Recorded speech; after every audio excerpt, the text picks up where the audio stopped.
पड़ोसी मुल्क का एक शहर है जिसका नाम है हैदराबाद। हिंदुस्तान के अंदर भी हैदराबाद है और हमारे पड़ोसी मुल्क के अंदर भी एक हैदराबाद होता है। उसके अंदर सन 2001 का वाक़या है कि एक बेटा जिसकी उम्र तकरीबन 19 साल हो गई थी, बड़े बाप की औलाद था, बहुत बड़े सेठ जी थे बाप, और पैसा था, जायदाद थी, मकान था, दौलत थी, शोहरत, काफ़ी कुछ था उनके पास में, नाम वाम था, लोग दूर से देख करके सलाम करते थे।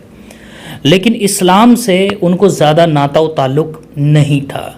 इसलिए उन्होंने अपने बच्चे को भी ज़्यादा से ज़्यादा कामयाब बनाने के लिए मॉडर्न से मॉडर्न इदारों के अंदर अपने बच्चे को बचपन से ही रखना शुरू कर दिया, और जिसके नतीजे में वो इतना नाबलद हो गया अपनी सोसाइटी से, ख़ास तौर पर कि उसको एहसास ही नहीं हो, इस्लाम की मोटी मोटी बातों की भी उसको जानकारी ना हो सकी। अब होता यह है कि सन 2001 के अंदर जब उसकी उम्र इस वक्त में 19 साल थी और वो अव्वल दर्जे का मॉडर्न फैशनेबल था, उसके बाप का इंतकाल हो जाता है। यही मालदार, यही सेठ, ये बंदा भी अपने बाप की उस मैयत के ऊपर आकर के रो रहा था। एक गम का समा था, चारों तरफ गम पसरा हुआ था। अचानक से बेटा उठा और तेज़ी के साथ में जाने लगा। उससे कहा कि बेटा तुम कहाँ जा रहे हो? कहा कि मैंने पूरी ज़िंदगी अपने बाप की खिदमत नहीं की है, लेकिन आखिरी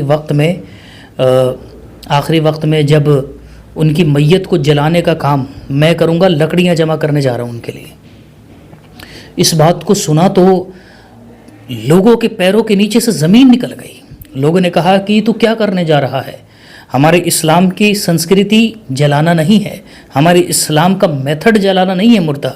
हमारे इस्लाम के अंदर मुर्दे को दफनाया जाता है। इस बात को जब उसने सुना तो कहा कि हमने तो यही देखा है। बोले कहाँ देखा है?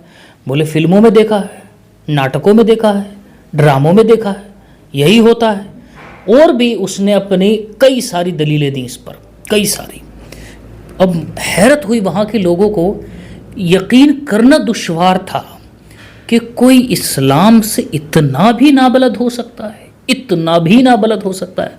और शायद सुनने वालों को भी एहसास हो रहा हो यार ये कुछ ज़्यादा नहीं हो रहा, लेकिन ऐसा हुआ है, ऐसा हुआ है। हम इतनी जिस सोसाइटी में हम रह रहे हैं, हमारे इर्द गिर्द को देख करके हम बहुत सारी बातों का अंदाज़ा लगाते हैं, तो हमारे दिमाग में शायद ये बात अभी फिट नहीं बैठ रही होगी, लेकिन इस सोसाइटी में इतने इतने परले दर्जे का भी जाहिल पड़ा है कि जिसको अफसोस होता है देख करके। ऐसे कई सारे इलाके हैं अभी भी जहाँ पर मुसलमान अभी भी मुसलमान होकर के भी वो रखते हैं, आइडल्स वगैरह रखते हैं अपने घरों के अंदर, उनकी वर्शिप करते हैं और कहते हैं we are Muslims and we will worship these idols also. तो करते इस तरह के लोग भी आज भी हैं, इस तरह के लोग आपको पता होगा, शायद आपने कम से कम सुना होगा, और वो अपने आप को मुसलमान भी कह रहे हैं। तो इस्लाम की इतनी मोटी मोटी बातें भी नहीं, और बहुत सारी बातें ऐसी हैं जिनका इस्लाम में बिल्कुल भी सबूत नहीं, लेकिन वो कर रहे हैं। जैसे मिसाल के तौर पर आपको पता होगा कि बायरी का मसला हमारे इस्लाम का हिस्सा नहीं, लेकिन बायरी को सवाब समझ के करते हैं गुनाह के काम को। लोगों के अंदर ये भी ज़बरदस्ती की बात फैली हुई है कि खसरा हो जाए किसी इंसान को तो उसका इलाज नहीं करना चाहिए, वरना वो नाराज़ हो जाती हैं। वो खसरा कोई शक्ल है, कोई आत्मा है, पता नहीं क्या है वो। तो भाई इस्लाम में इस तरह की कोई चीज़ नहीं। खसरा या कोई सी बीमारी हो उसका इलाज करवाना चाहिए, ज़बरदस्ती अजियत नहीं पहुंचानी चाहिए। इस्लाम का नज़रिया ये, लेकिन ज़बरदस्ती उन बातों को समझ करके आज भी लोग ये सब कर रहे हैं कि नहीं कर रहे हैं। बहुत कुछ ऐसे काम करते हैं, लेकिन उसने बिल्कुल हद काट दी। उसने कहा कि मैं लकड़ियों से अपने बाप को जलाऊंगा। लेकिन जाहिर सी बात है सोसाइटी के सारे लोगों ने मिलकर के जब उसको समझाया कि बेटा तू सोच भी नहीं सकता कि तू क्या करने जा रहा है, और हम तो अफसोस हुआ इस बात को सुन कर के कि तू इतना नाबलद है इस्लाम से। जिसको जलाना है वो जलाते रहें, जो जलाते हैं वो जलाने दो, लेकिन तू मुसलमान की जिसको जलाने के लिए जा रहा है ना, उसकी ये चाहत भी नहीं होगी, वो मुसलमान था कि मुझको मरने के बाद में जलाया जाए। तो इसलिए अगर अपने तो बाप की खुशी चाहता है तो फिर इसको दफना दे। उसको बहुत देर तक समझाया और आखिरकार उसको बात समझ में आई और उसको दफना दिया गया।